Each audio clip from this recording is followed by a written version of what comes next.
D'aussi loin que je me souvienne, j'ai toujours pris plaisir à me perdre dans des histoires fictives. Naviguant d'univers en univers, passant d'entre les gobelins aux sorciers ou encore aux pirates, j'ai eu l'occasion de vivre 1000 vies.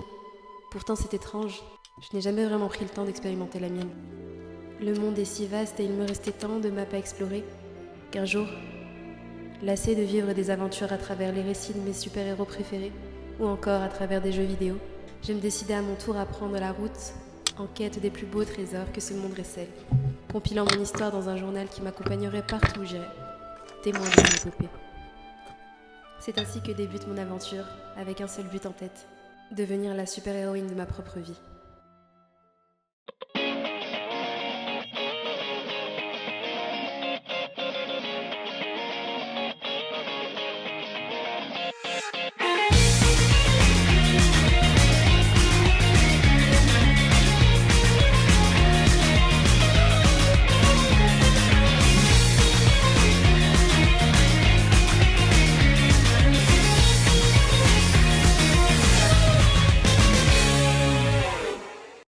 C'est entre deux mondes que commence mon voyage.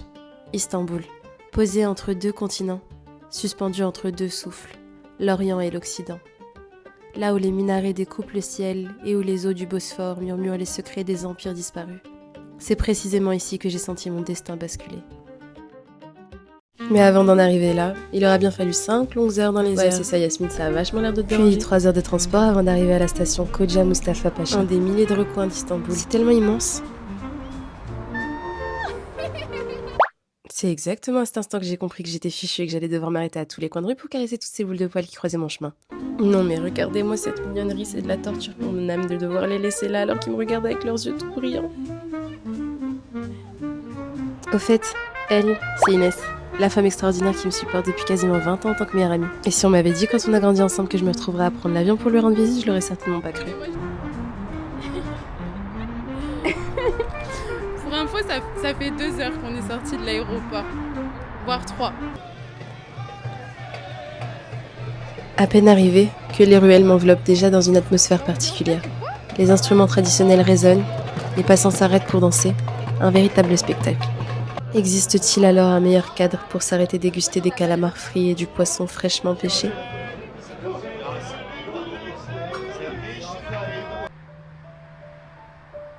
Un katmer,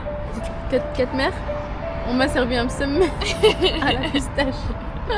Non, ça a l'air super bon. Non, never judge a book by its cover. Petite view. Regarde petite view bis. Coucou. Tu sais pas manger ou pas? Je pensais qu'il était tout seul, mais ce qu'il a, il a une pépite sur le crâne. Voyez-vous ce carré de 20 cm de côté qui semble absolument délicieux ? Un katmer, une pâtisserie turque. Sachez qu'il est en réalité encore 10 fois meilleur puisqu'il est fourré à la pistache, au point où même nos amis les chats sont venus se joindre à nous.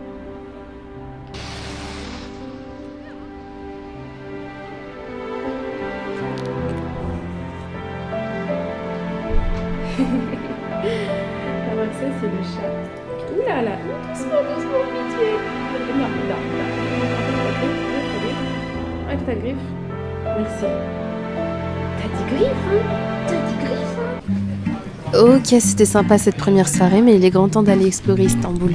Et quoi de mieux pour démarrer une nouvelle journée que de faire le plein de vitamines avec quelques fruits frais soigneusement sélectionnés au marché du quartier. Et puis toutes ces jolies couleurs, mes yeux sont éblouis.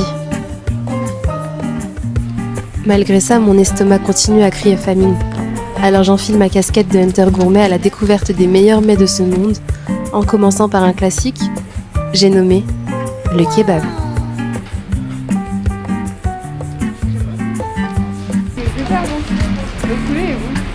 J'ai pris. Ni idée gazouz. C'est gazouz. Oh la paille c'est bon. On dirait les bonbons. C'est un peu sucré, ouais. Puis on poursuit avec un pidé, ce pain qu'on peut garnir de 1001 façons. J'en salive encore. Ça par contre, je sais pas ce que c'est. Quelque chose, genre des saveurs de chouïa.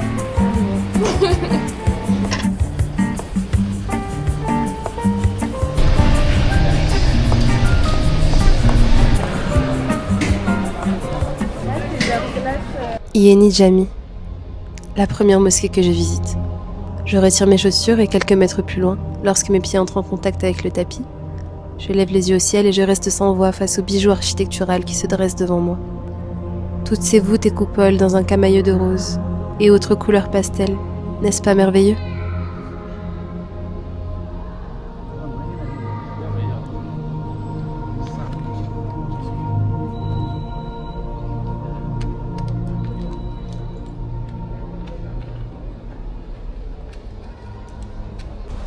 Tiens, quelle est donc cette douce odeur sucrée qui flotte dans les airs ? Une boule de glace pistache fleur d'oranger, s'il vous plaît. Ok, visiblement il n'était pas de cet avis. Mon cône ? Il est où mon cône ? Et puis je regarde au sol, quoi. Une fois, 2 fois. Bon, ça devrait être bon. Il m'a retrouvé un cône.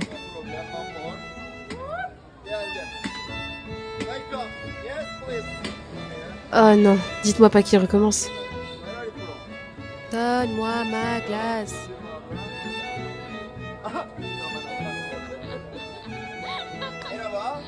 C'est pas trop tôt. Ça valait le coup d'attendre. En quelques secondes, il y avait déjà plus rien dans mes mains.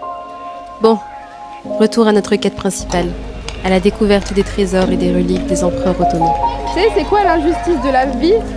C'est que moi, mon ticket, je l'ai payé 48 €, 2400, et que elle a le pass muséum, là, qu'elle paye 50 centimes à l'année. Dans le jargon, on appelle ça puer le seum. Je viens d'arriver au palais Topkapı et non pas Topkapi, après on a parlé turc en fait. Un palais qui fut autrefois la résidence principale des sultans ottomans pendant 400 ans. Bref, il est connu parce qu'on y retrouve beaucoup de reliques islamiques, le trésor des sultans. Au temps des empereurs ottomans, on se servait de la médecine islamique pour avoir une alimentation saine en se basant sur les 4 humeurs. Le sang, le flegme, la bile jaune ou encore la bile noire. On ne mangeait alors que 2 fois par jour, le matin et le soir à la tombée du soleil, offrant ainsi au corps des périodes de jeûne lui permettant de purger les toxines.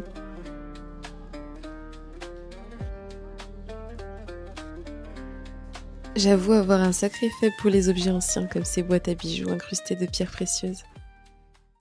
Il existe une pièce à l'intérieur du palais où le Coran est récité nuit et jour depuis maintenant plus de 500 ans. On y retrouve également d'anciennes reliques ayant apparemment appartenu à plusieurs prophètes.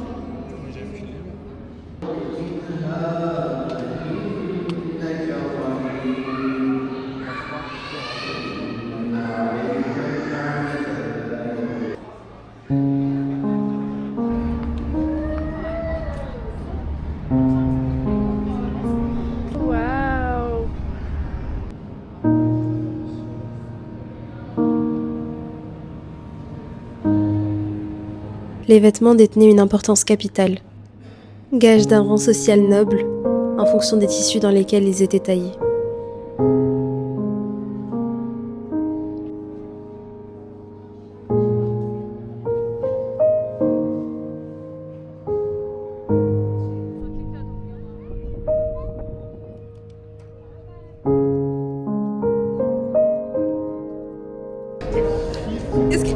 Est-ce qu'on se met à l'aise comme ça ? Vas-y. Allez, c'est l'heure de se séparer. On va continuer la visite. Au revoir. Au revoir. Allez, vas-y.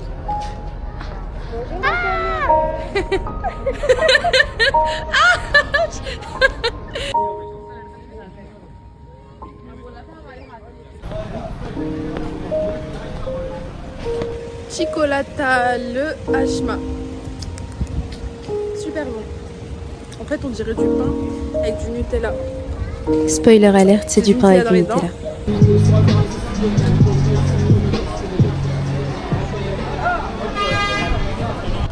Le soleil entame son déclin, laissant apparaître les douces couleurs d'abord orangées, puis rosées et violettes. L'Aden retentit et le temps s'arrête pendant que les pêcheurs s'alignent le long du pont. Ici, ça pêche du plus jeune âge, comme vous pouvez le voir. Et il y en a sur tout le pont, c'est impressionnant.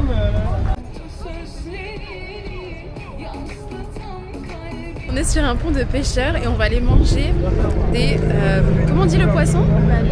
balıkları, donc des sandwichs au poisson fraîchement pêchés par ces messieurs. Et donc voilà, c'est du poisson grillé. Il y a le bateau là, le bateau qui m'empêche de parler. Trop relou, trop relou.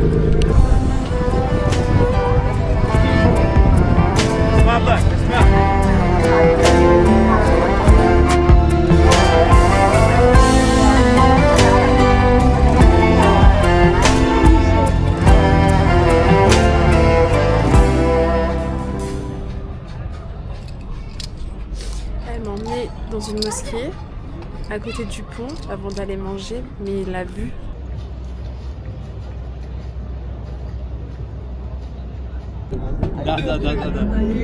Franchement, c'est un bon 8 sur 10. En termes de street food, c'est incroyable, c'est super bon. Genre la pâte, elle est super bien épicée. Le poisson dedans, il est super bon. Et ça coûte tellement pas cher. Je crois que c'est genre 3-4 € maximum. Et en plus de ça, on a une vue de malade.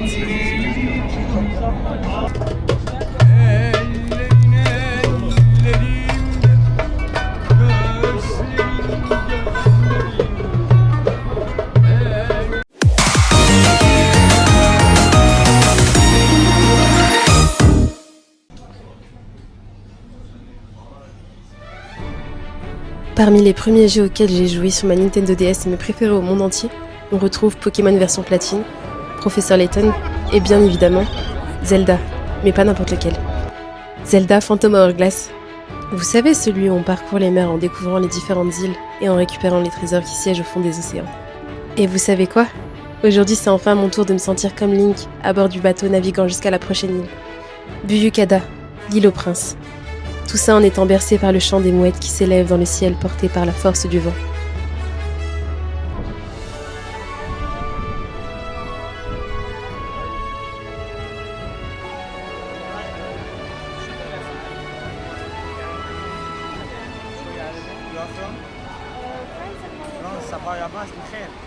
On vient d'arriver à Buyukada, donc c'est la plus grande île de l'archipel de l'île des Princes. Et pour l'instant c'est magnifique, ça fait vraiment ambiance sur les côtes, avec les petits restaurants de poissons, des petits magasins qui vendent des babioles, des petits bracelets, des petits chapeaux. Donc c'est trop mignon, ça donne trop envie de s'y promener. Bon, avant ça on a pris du poisson, on a commandé, on a trouvé un petit restaurant de poisson. J'ai pris du saumon, Inès elle a pris de, je sais pas, un poisson, un big poiscaille. La particularité de l'île, c'est que c'est interdit de circuler en voiture, donc il n'y a pas de voiture. Moi ça me paraissait un peu bizarre parce que l'île est quand même bien grande, c'est la plus grande île des trois. Des trois ou quatre? Bon, c'est la plus grande île en tous les cas. Et thank you. C'est interdit de circuler avec des voitures. Apparemment on peut tout faire à pied. Donc c'est ce qu'on va faire cet après-midi, on va essayer de louer des vélos, faire le tour de l'île à vélo. Non. Allez hop. Gulé gulé. Après avoir mangé, je ressemble littéralement à un ronflex. Et que fait un ronflex après avoir mangé ? Exact, il dort. Alors pour éviter ça, on se dégourdit les jambes, mais ça tombe bien parce que c'est le moment de se diriger vers la jolie mosquée de l'île pour se recharger avant de poursuivre la journée.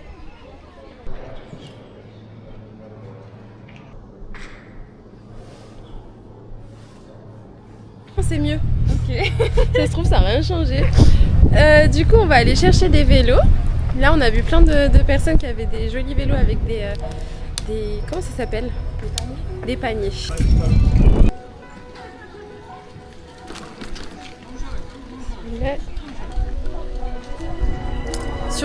Ah, c'est trop beau, j'aime trop. Sur l'île, elles ont toutes des couronnes de fleurs comme ça sur leur tête, c'est trop beau. Et ça va s'accorder avec mon vélo, donc je le prends. Je ne saurais l'expliquer, c'est étrange, mais chaque fois que je monte sur un vélo, je ressens cette sensation de légèreté, de liberté. Je pourrais pédaler des kilomètres sans m'arrêter, sentir le vent souffler à travers mes cheveux, mon voile. C'est un peu comme une thérapie pour moi.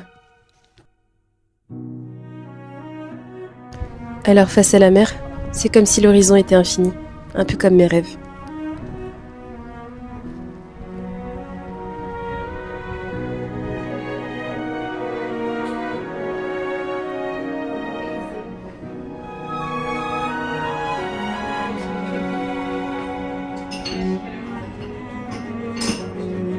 On a rendu les vélos, c'était magnifique. Franchement, l'île, elle est trop belle. Il y a plein de grandes maisons, plein d'arbres, des fleurs, beaucoup de fleurs violettes. C'est trop beau. Et là, comme on a rendu les vélos, on s'est arrêté pour une petite limonade parce que ça crève. Hein. Franchement, faire des montées comme ça à vélo, pas électrique, ça fatigue. Et du coup, on a pris des petites limonades à la fraise et au citron. Et c'est excellent, franchement ça fait trop du bien, bien frais.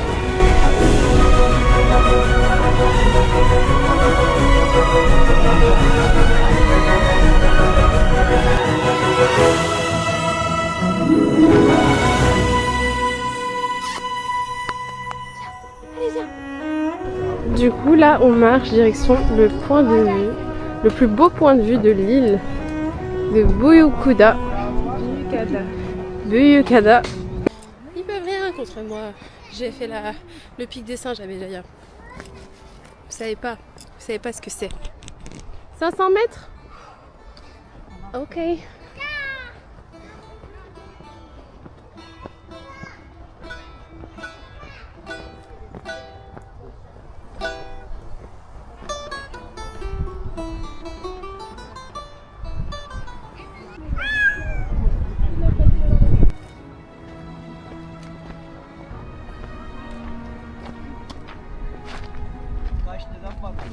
C'est beau. C'est bon, on peut redescendre. Nous sommes arrivés au point culminant de l'île aux Princes. Coupé!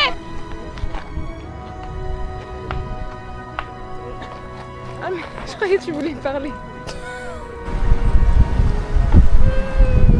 On est trop cute. Pas une fleur qui se bat, non, c'est bon, c'est mignon. Très champêtre. Non, c'est bon. Assez. Enough. Je crois bien que mes neurones se sont mis en mode ne pas déranger après l'ascension au sommet de l'île. Mais c'était pas plus mal pour mieux apprécier la vue. J'ai pris une glace, je pensais que j'avais commandé une glace, j'ai eu une glace dans une glace. Double glace. Et c'est déjà la fin de cette journée d'exploration sur l'île des Princes. J'ai eu l'impression de rêver. C'est comme si j'avais été plongée dans un épisode filler d'animé où la suite d'événements n'est qu'un condensé de pur bonheur. Sauf que cette fois, je n'étais pas derrière l'écran, mais dedans. Du moins, c'est comme ça que j'ai encapsulé ce souvenir dans un coin de ma mémoire à tout jamais.